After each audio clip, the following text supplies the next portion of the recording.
Today's show is brought to you by Janus Henderson Investors. In an environment where allocators face more questions than answers, having a trusted partner is critical. Janus Henderson Investors is committed to building partnerships with institutional investors based on collaboration, insights, and transparency.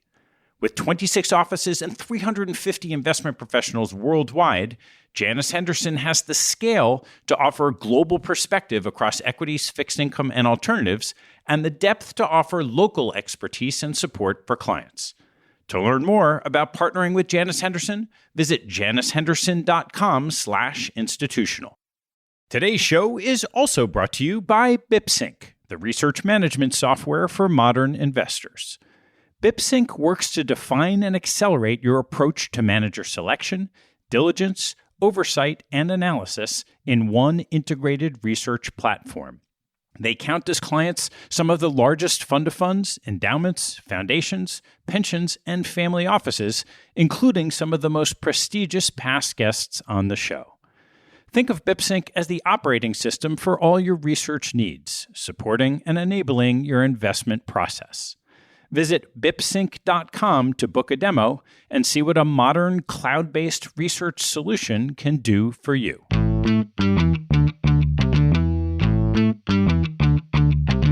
Hello, I'm Ted Seides, and this is Capital Allocators. This show is an open exploration of the people and process behind capital allocation. Through conversations with leaders in the money game, we learn how these holders of the keys to the kingdom allocate their time and their capital.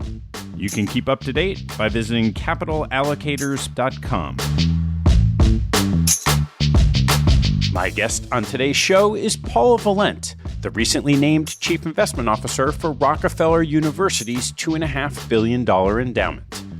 Paula previously oversaw Bowdoin College's endowment for 20 years as it grew from $450 million to $2 billion during her tenure and generated returns at the very top of the industry. Bowden's Investment Committee Chair Stan Druckenmiller describes Paula as an innovative, outside-the-box thinker, an aggressive risk taker, and a workaholic whose passion is unlike anyone he has ever seen. Paula is also one of my oldest friends in the business from our time crossing paths at Yale in the mid-90s. Our conversation covers Paula's unique career path from art conservation to endowment management and the transferable lessons she learned along the way. In the process, we discuss her approach at Bowden and plans for Rockefeller University. Please enjoy my conversation with Paula Volent. Paula, it's great to see you. And it's great to see you, too. I think the first time I met you, you were just out of undergrad at Yale, and you were the hero of the Yale office. That was a long time ago. It was. Well, I would love to start, even before we met, with your background and go all the way back to your family. My father's parents came over from Lithuania. His last name was Volent, and he cut it to Volent. He had serious dyslexia, so he only went to the third grade in school. And then he and his brother started an auto body shop, and they were like 15 and 16. My father was very creative, and he was sort of an inventor. He invented a lot of things. My mom's family came from Ireland, Irish, and settled in Portland, Maine, which is a real connection for me and part of my family. And so I was a first generation college student. My parents didn't really know that much about college. I applied for one school. I went to Emerson College to start. My dad wanted me to go to Katie Gibbs to learn how to type, but I didn't want to do that. So I was a rebel during those days. I went to Emerson College and I took this art history class with this crazy professor that would dress up as a painting every class. And he told me we had the assignment where we had to go to the Fogg Art Museum over in Cambridge and write a paper on a work of art.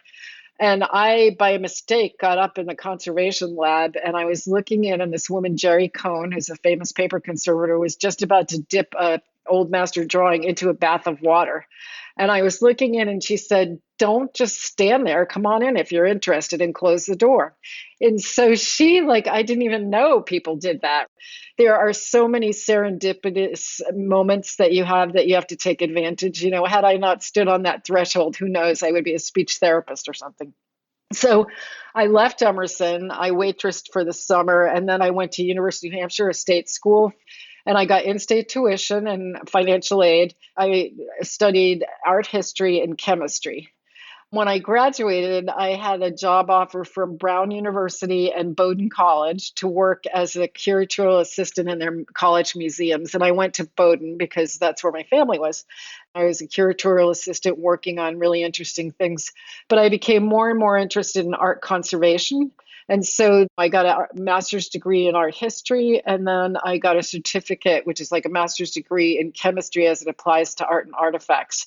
And it was really interesting. I was living in New York. I lived in a loft in Soho, and this is in the days when Dean and DeLuca had just started, and at night you would see rats running through the streets with baguettes in their teeth. It was really fun. I lived in New York, had a really great time. I studied paper conservation, which is conservation of works of art on paper, prints and drawings.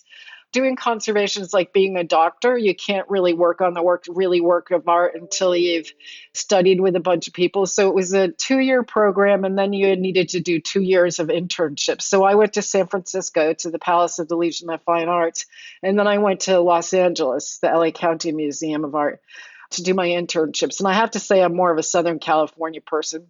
After that, I stayed in California and lived in Los Angeles.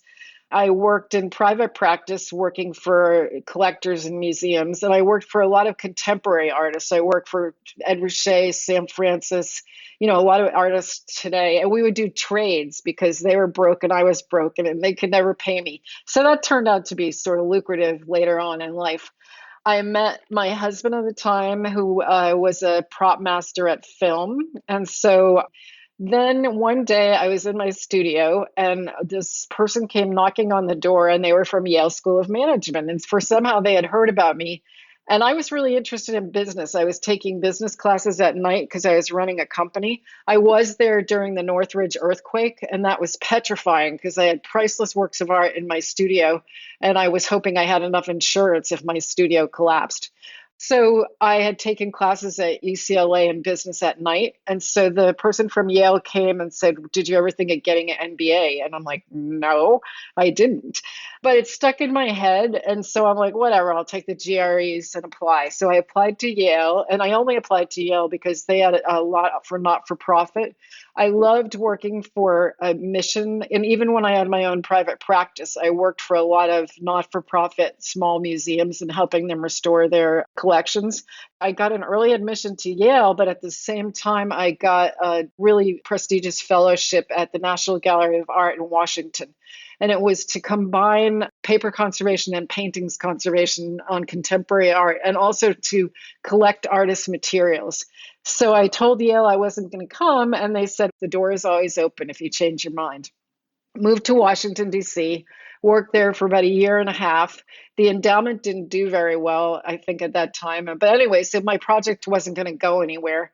And Tom Krenz, who was at the Guggenheim at that time, had graduated from Yale School of Management, talked to me and said, you should go. You could be a museum director. This is going to open your head to a million things. So I went to Yale. I had to take baby math. I did not know what a basis point was. And then my husband and I had been trying to get pregnant. We gave up because it wasn't happening. And I went to Yale. And of course, I was pregnant. And so I went to Yale for my first semester. And my beautiful daughter, Vanessa, was born the February after I started at Yale. That was fabulous. But then I was like, well, I want to know about endowments because I'm going to be a museum director. And what better time to learn about it than when I had this break? I took a 6-month break from Yale to be with my daughter. So I knocked on the door of the old investment office, and I met with David, and I said, I want to work with you. I want to learn about endowments. And he looked at my resume and he's like, there is nothing on here that is pertinent, but okay, you can file. And if you remember, there were all these files in the basement. It was like a mess. So I worked part-time filing. And then little by little, David asked me to get involved in projects. And as you know, at Yale at that time, people were coming through all the time, managers. It was really interesting and it was great. And so then when school came back, I went back to Yale, to SOM, but I worked part-time at the investment office, as you remember, all my way through school. And so then I was graduating and I got a job at Disney. And my husband and I were going to move back to California. He was going to do prop mastering. And David said, "Oh, could you stay a couple more weeks? Because I want to write this book." So he asked me to stay. The book ended up taking like 18 months, and I ended up staying at Yale, which was a fabulous experience.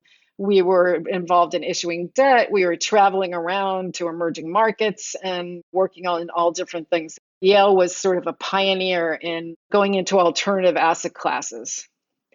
So I was there, and then I got approached by Ellen Schumann, who worked with us, and she mentioned that Bowden didn't have anyone watching the endowment, and they were thinking about it. So I interviewed with the different people, and I took a job at Bowden. I took a pay cut from Yale, and I came in as associate treasurer, and I reported to the treasurer. And I wasn't even invited to the investment committee meetings because I was sort of doing the work behind the curtain. Amazingly, Stanley Druckenmiller was the chair of the committee at that time. He had just left Soros and was doing Duquesne. And he has been such an instrumental person in my life. He's like such a wonderful person. But he kept asking, "Where's Paula?" And so I got pulled into the committee and was given more responsibility. So take me back to your time at Yale and going to Bowden. What were the formative lessons you took from what you learned from David into that seat at Bowden? Well, first of all, I think that the Yale model, quote unquote, is not a recipe that can be transferred. It's different for every organization. So it's more the key tenets of thinking about long-term investing rather than a recipe. You can't bring it. So when I went to Bowden, the first thing I did, I took a year to get to know the risk profile of the college, which was very different than Yale. So understanding sort of your clients, who is your board of trustees, as well as your president, is a really integral part of it. But from David, I think you learn in some ways that managers, they were very talented managers that you could access. Also, in some of the cases, in some asset classes, for instance, venture capital, unless you had access to the very best managers, it wasn't worth doing at all. And one of the things that I learned at Bowden through David's impact was figure out where your competitive edges are. So, for instance, at Bowden, since we had Stan Druckenmiller and a really great alumni in the global macro world, we added that. And when I first got there, David would look over my shoulder and say, "No one can anticipate interest rates. You should get rid of these investments in global macro." However, those have been a signature part of Bowden's portfolio. Another thing is no question is too silly. David loved teaching, as you know. I remember once I asked him what basis risk was, and everybody looked at me, and he thought that was great, he told me. And so I hate it when you're in an investment meeting and someone's using this esoteric acronym and no one raises their hand and asks, "What does that mean?" Because they're afraid to look silly. But that was something that I learned. And also I learned sort of a passion and a love of investing. I'm a liberal arts graduate, and David would have us read books like The Beak of the Finch that had nothing to do with investments. And also listening in to different pitches by managers and then discussing it as a team and the pros and the cons. And also being interested in what the mission of the institution was. At Bowden, I carried that forward. I was one of the people that started the internship program at Yale, and I carried that forward to Bowden, and I loved working with young students. Interesting, when I left Bowden my last day, I got a bound book of thank you notes from like 50 interns and where they were, and like everywhere from doing emerging markets research for Goldman Sachs to working at the World Bank. It was really cool. That's great. So you mentioned that Bowden wasn't Yale, and so you couldn't just take the Yale model and put it at Bowden. What did your portfolios come to look like at Bowden? Yeah, there were certain areas we had no expertise. We didn't do timber. I don't know if you remember, if you went on that timber trip that we did at Yale with Randy, and we all wore Dartmouth t-shirts because we didn't want Yale to know we were doing timber stuff. But like at Bowden and Maine, we didn't have any expertise there. It was sort of a asset class where the state was struggling from the demise of the timber industry, so we didn't do timber. No passive investing, all active and believing in active management. And if you look back on the attribution of our outperformance over the years, it's all manager selection. And I think asset allocation is important, but as like even today, asset allocation gets blurry. You have privates and public funds and publics and private funds. And I think one of the things that I did was I hired nimble managers who were really smart. The first year I didn't make many changes, but then the second year I started doing research. And I was just telling someone this, we had no venture capital at Bowden when I got there. Zero. And actually, when I got there the first day, I opened this desk drawer and there was a note and it said, would Bowden like an allocation to Greylock and Kleiner Perkins? And someone wrote, no, a college has no business in that asset class. So we had nothing. And actually, I started July 17th, 2000 was my first day at Bowden. And if you remember, the dot-com bubble was just starting to collapse. So I walked into like the worst time to start an endowment. But in some ways, we weren't hurt that much by the dot-com bubble. Cambridge Associates posts a thing of fundraising of all the private funds that are out fundraising. And on one side, they have a thing that says whether you can get into it. It will say very likely, likely, impossible. So, of course, I took all the impossible ones and I started going to Silicon Valley and making appointments. And Bowden, people said Bowdoin. They thought we were in the North Pole because we have a polar bear as a mascot. No one had ever built the brand of Bowden as an investor. And I think that's really crucial to build the brand, to tell the story of the institution. You know, we were need blind, raising money for financial aid, doing all this amazing work. And no one had ever met anyone from Bowden. And so I spent a lot of time building networks. And I think that is one of the things that really helped Bowden. And as you know, it's this closed system where you have to get into the top tier managers. And so what I really focused on was building relationships with managers. And then with Bowden, we did a core satellite portfolio. So we did a core sort of sleep at night in each asset class. And then around that, put managers. I sometimes told my interns it was like baking a cake. So you had the S&P 500 as the flour, and then you put stuff around and you might add some really amazing spice, which could be a really volatile hedge fund. But as long as you have a diversified portfolio and you think about how it's structured, I think that you'll have an advantage in outperforming. So I'd love to ask about those two features. So the first is building this network of top-tier venture capitalists. How accessible is that today compared to 20 years ago when you started doing it? First of all, the industry has changed dramatically. The length of time till you get all your money back is much longer. They hold publics longer. There's a whole secondary market where and there's all these new solo VCs, and it's changed a lot. I used to go up and down Silicon Valley. I know when I got to Sequoia, they're like, please don't call us again. You know, we're going to give you this little piece and thank you, go away. It turned out to be a great relationship. But I think now, and actually for Rockefeller, I'm doing this as well, there's a whole new generation of venture capitalists. They talk to each other differently. They have different skills. Like, for instance, in crypto, a lot of the really talented crypto investors grew up gaming. And then there's people that have come out of things like Stripe, or they have come out of companies where they have a differentiated skill set than the VCs of old. So one of the things I did at Bowden in the hedge fund was start an emerging managers fund where we didn't take economics, but we would usually get capacity rights, maybe a lower fee, like all that. So I think for venture, I'm doing that now. I'm putting a little bit in. I want to learn about the managers, what their sourcing is. I think right now in venture capital, the sourcing is really interesting. What's your network? I do think right now the pace is really fast. I was really surprised when the pandemic happened. I thought everything would slow down. No, it's sped up dramatically because no longer do they have to fly around. And right now, I think the pace is sort of ridiculous how fast these term sheets are going around. And a lot of things that I've learned is pattern recognition. I think venture capitalists with real operating experience can be really interesting. No longer is it about financial engineering. It's about real skill. And also, it's about identifying areas of disruption and diving deep into them. I think Silicon Valley changed a little bit with Andreessen Horowitz when they came on the block, and they developed really into very successful investors. And I think that changed it. But I do think brands like Sequoia, where they have a great culture, and Mike Moritz and Doug Leone have done a fantastic job really instilling a culture at Sequoia that is amazing. And I think that it continues to excel.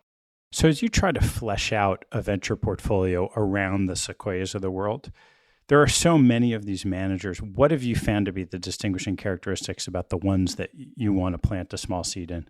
Yeah, I think sourcing is one. I know a lot of firms have started these seed or scout funds where they're investing really early just to sort of throw the spaghetti at the wall and see who's going to come. You saw Y Combinator was a source for that. I also think rational underwriting is important. Humility. Lately, I've been thinking a lot about risk management because I've been thinking about China and some of the managers that were so overweight in some of the education companies and things like that. You can't really do that in venture capital because it's a long-term commitment. But I would say sourcing and networks are probably the most important, and also the domain expertise of the team. And so when you were at Bowden and you had Stan as the chairman of the investment committee, you have this particular expertise in macro investing, which is something that a lot of endowments don't participate in. I'm curious what you learned about how to discover which macro managers you want to allocate your capital to. One thing that I told my team here and that I tell students and that we did at Yale in the Yale class, you meet with a lot of managers. And then all of a sudden you realize that all the managers are saying the same thing. They're investing in the same thing. And then sometimes you'll have a manager who has to have as young an analyst by him answering the questions that you're answering. I don't want to invest in that. But then you'll hear someone that's really different, that has an amazing view on something and dares to be different. So I think a lot of it is pattern recognition and seeing good talent. Seeing talent is hard to do, but you get better at it.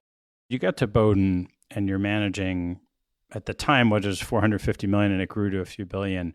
How did you think about the size of the pool as a competitive advantage or disadvantage?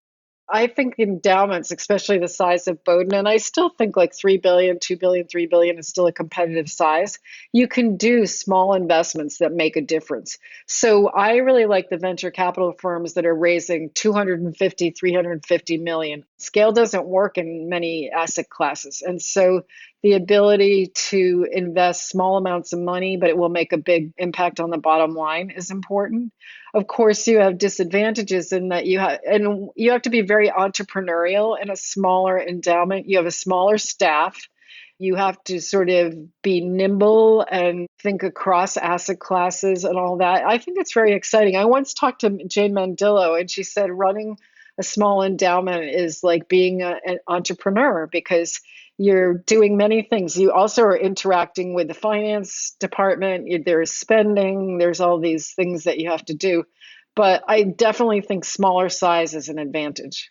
So when you're investing a global portfolio and you're trying to source managers across asset classes around the world with a small team, how do you do that? I have done it by finding a theme. Like I think disruption across industries is really interesting. There's the theme of fintech. There's this theme of crypto. But I think, meeting as many managers as you can on your home turf, whether it's going to the Breakers Conference and doing a million meetings or doing that. The other thing is collaboration and sharing once you get trust with some of your peers, there's sharing. I think usually I would go to China twice a year, London probably 4 times a year, Latin America probably 2 or 3 times a year, Silicon Valley a lot. Now that travel has stopped, we'll see how that goes. But when you did that, you crammed as much as you can into a trip as possible. I always remember one time I was with David McFarlane and we went to London. And so I land in the airport in London. And then we go meeting, meeting, meeting, meeting, meeting. And it's like we had a cup of coffee, I think, during the whole day. So then his assistant had actually scheduled us to go to the theater at like 8 o'clock. So we literally got out of meeting at 7:30. We go to the theater and his assistant goes, "Oh my God, you haven't eaten yet. So I've made a reservation for you in the green room at the intermission." So we go to the green room at intermission, and it was me and David and Mick Jagger and his daughter and another woman drinking gin out of a flask. But that's like one of the stories where you're just going meeting, meeting, meeting, and you don't even eat, but it's amazing. But I think also a lot of times going to conferences and using that as your base and going out from the conferences, like with Sequoia, when they had the Beijing meeting, I did a lot of meetings. And then with our team, doing due diligence, meeting with companies sometimes. And like right now, we're doing due diligence. We're doing a lot of reference calls on a couple of things. And we're also reaching out to the underlying companies. We're probably going to travel less because Zoom is working. But I do think there's a real value to kicking the tires on the ground. We invested with Nikolai Tangen. He was like in the special forces of Norway.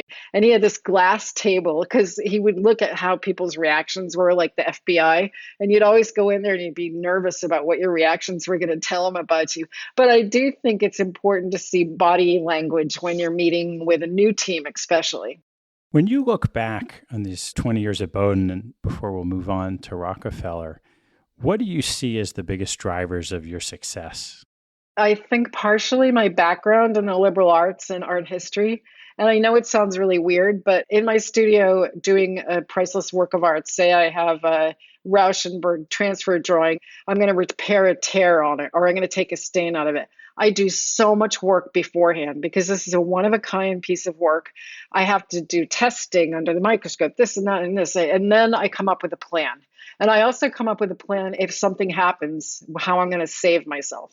And I think in investing, you do lots of due diligence up front. And then you also have a plan. And I feel like I can take that over, right brain, left brain. I feel like what I learned in conservation is absolutely critical in how I think about investments. And the other thing I think is knowing risk management, but also being able to take risk. I always remember like in big drawdowns, like in March after the COVID was starting to happen, the March drawdown, you want to make sure your manager is sitting back up on their chair and looking at their screen rather than under their desk. And so I'm always monitoring risk, but also taking risk. And I think I take educated risks in investing. So you had family roots in Bowden, had education in Bowden, you spent all this time in Bowden. And after 20 years with some of the best results in the industry, you decide to take on another challenge. So I'd love to hear a little bit of what your thought process was. Yeah, so at Bowden, I had contracts that were multi-year. I left the portfolio in amazing shape. I gave them 6-month notice and I was thinking about what I wanted to do. I wanted to do something a little different. I'm on a couple of corporate boards. And then I've been volunteering a lot for things like Girls Who Invest. I am a mentor for a young woman in Bangladesh for University of Asian Women. So I have a lot of outside interests. And I wanted to sort of shake it up. And you can get complacent. I think one of the wonderful Bowden alums who I love is John Studinsky. And he said, you need occasionally to be repotted. And it was time for me to be repotted. So now you step into an established pool with an existing portfolio. What are the first steps you think of taking? Amy Falls did a fantastic job here. I mean, she was amazing. She's put together an amazing team. As I said, the institution is very different. I was trying to think today about who our benchmarks would be because we only have 35 students, no tuition, not a lot of gifts, a completely different risk profile. So it's not really like a university portfolio. The portfolio is high quality. I think there's things that could be better. I can use my networks to get access to things that Rockefeller didn't have before. The first 6 months, I'm in a listening mode. I want to meet with the board. I'm meeting with the investment committee, which is amazing. Scott Bessent is the chair, and he's amazing. And then Bill Ford is the chair of the trustees. So lots of amazing knowledge on investments in this place. And Rick Lifton, who's the president, is amazing. I read the book about CRISPR before I came because I thought I need to know a little bit about what they do over there. It's really exciting. How do you think about a portfolio of managers that you built over 20 years at Bowden? It's kind of your portfolio. Oh, my babies. I know. It's hard because I felt like I know them all so well. One of the things David taught me, and Charlie Ellis taught me this too, is good rebalancing. So when a couple of managers, they were having their totally worst time and everybody's redeeming and I put money in. And actually, if I look back, those were really good things. But I had built great networks with managers. And I have to say, the honesty and integrity of the Bowden managers in the portfolio is amazing. Yeah, it's my babies. I'm going to leave them behind, but I'm sure they're going to do well. Well, how do you think about putting that imprint into Rockefeller? I'm trying to learn the portfolio construction. I think it's different from when I was at Bowden. The market has changed. Also, you see venture capital is changing. I've never seen funds come back to market so fast in my whole career. And so you're always doing these re-ups where before you had a lot of time to do the due diligence and think about it. So I think I'll bring some of my babies over, but I think it's going to be a lot of new funds as well. As you look around the world now across asset classes, where are the opportunities you're most excited to dive into? I think Europe is interesting and overlooked. And so European equities, I think, are interesting. Everyone's doing fintech, but I think really qualified people in fintech. Biotech is interesting, but again, you have to find the right managers with the domain expertise. I'm doing a lot of work on crypto and trying to understand it. And is it a new asset class or how do we think about that? And then also ESG, even though I think that as endowments, we'll like roll our eyes. It's funny, Gillian Tett used to say ESG was eye roll, sigh, and groan. That's what it meant. But now I think it's important. And so I think with the carbon initiatives, for instance, in our macro funds, one of our managers is making good money by trading carbon credits. So that's a really interesting area. But I do think as time goes on, endowments are going to have to be more transparent in their financial statements about what their carbon footprints are. So that's something I'm interested in. How do you think about bringing macro managers in to Rockefeller? Oh, I think it's a good opportunity. I think that global macro has a position in the portfolio. You never hear about CTAs anymore, but I think there are patterns and like in interest rates and FX, especially as the world becomes less global, we're sort of becoming more insular. I think there are macro themes that could be really interesting. Also, like commodities are interesting. So you have these supply and demand issues. And also then you have the electric vehicles, which copper and all that. And so if you have nimble managers that are working around that, I think it's a great addition to the portfolio. What do you think you see differently in how to manage one of these pools than some of your peers? As a CIO, I'm a little bit different than people that delegate a lot, and have teams and just say, you do it. I love to be involved in the research. I love to work with the team and sit in on the reference calls and all that. I love to know positions in the portfolio. So I'll read the financial statements. So that's one thing. And that's just because I am like a nerd or something and I read all the financial statements. My sensibility that came from the art history and the liberal arts has me look at things differently. I also think the relationships I develop with managers are really important. I feel like I want a manager where I can call them up and they will answer my question when I want it. I also love managers who give us money back when there's no opportunities and then they call when they're pounding the table. And not a lot of managers do that, because it's all about asset gathering. So when you have that interest in doing the work yourself alongside your team, how do you structure your team? I have a great team at Rockefeller, and I just met with all of them. I'm thinking of like, okay, you focus most of the time on absolute return. Okay, you're going to focus on private equity for a little while. I think shaking it up because I think people get in silos. When I first came to Bowden, they had asset class committees. So they had a hedge fund committee, core equity, private equity. And it was interesting because there were overlaps, but they're also like in the long short fund, say they're a short Tesla, whereas in the long fund, they're long Tesla. So you're paying all this money for things that are canceling each other out.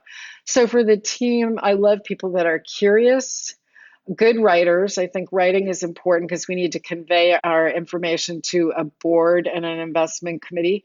I think a lot of times you have investment committee members that are really busy and they can't read a giant thing. So getting a succinct executive overview for something. And I also think I want people to say they don't understand something or to ask questions. Also, one of the things I learned about Stan and the amazing committee at Bowden, you knew that you had to do your homework. You couldn't walk in there and BS pretty much. And if you didn't know what the answer was, you had to say, I want to get back to you. And that I think is really important for my team to do. If you have a failure, come and talk about it. And what did you learn? Let's do a dissection of it and see how it goes. What are your biggest concerns stepping into a new seat? I always remember when I went to Yale School of Management, I didn't know what a basis point was, but in conservation, I had gone up the learning curve and I was at the top of my field. And all of a sudden I'm at the bottom and like crawling my way up. It's a whole different community and everything. So I think I was in a really comfortable rut in Bowden because I had been there for so long and it was automatic. And so this is exciting for me, but also I want to listen and learn and not change things that don't need to be changed. Okay. All right, Paul, I want to ask you a couple of closing questions before I let you go. What is your favorite hobby or activity outside of work and family? Yeah, I love Maine. It's like my home. And so I have a garden there, which is really beautiful. I run. I wish I could run more, but yeah, I was just looking in New York or running. So I love that. And then also in my house in Maine, I have a conservation studio where I actually restore damaged things that I find in flea markets, and not for anyone else, but just for myself. What's your most important daily habit? One of the things that is really important to me is be outside in nature as much as I can. So every morning I usually have a cup of coffee outside. I mean, now that I'm spending more time in New York, I'll have to figure that out. But I think that having something of nature, like whether it's a walk first thing in the morning or something like that, is important. What's your biggest personal pet peeve? It is hubris undeserved. You know, like someone who has a chip on their shoulder and they shouldn't have a chip on their shoulder. I just can't stand that. And then for my biggest investment pet peeve, I would say it is lack of transparency. What two people have had the biggest impact on your professional life? David and Stan obviously have had huge impact. Also, Barry Mills, who was my president for a long time, was amazingly supportive. Women need to be seen in leadership positions and all that. And, you know, Barry believed in me and he gave me a leadership position. He sort of made me senior vice president. I went up there. So he was very influential. So it sounds like it's all men, but in my professional career, it sort of has been men because that's been the environment. So what's been the biggest mistake you've made and what did you learn from it? The biggest mistake is not reading legal documents, but the other one is sort of thinking I can give a manager where I have a really bad feeling and something is happening or a person left one more chance and re-up to their next fund thinking I'll squeeze out the best thing, and that's never a good idea. What teaching from your parents has most stayed with you? Yeah, my parents were, I don't want to say simple, but I think authenticity is what I drew in from them. They were who they were. They were very comfortable with who they were. And that's something that I learned to treasure, authenticity. And I look for people and managers who have that characteristic, the authenticity that they're not trying to be someone that they're not. All right, Paul, last one. What life lesson have you learned that you wish you knew a lot earlier in life? It would be to slow down a little bit. I am really passionate. I'm really fast. I think fast and all that. And sometimes you just need to slow down and smell the roses. And I think that's what I should have learned, taking a little more time and breaks. I love my daughter and we have had a lot of great times. Our best thing was going on a hiking trip in Iceland when she graduated from college. And I'm like, why didn't I do this before? Why am I doing this, when she's 18? Why haven't we done this before? So spending time with family and also taking a pause sometimes. Well, Paul, I'm really excited to see what you're going to do at Rockefeller over the next 10 or 20 years. So thanks so much for joining me. That was fun. Thanks for listening to this episode. I hope you found a nugget or two to take away and apply in your investing and your life.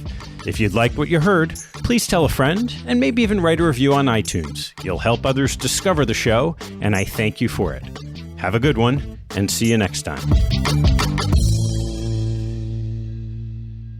An important disclaimer from Janus Henderson Group, PLC.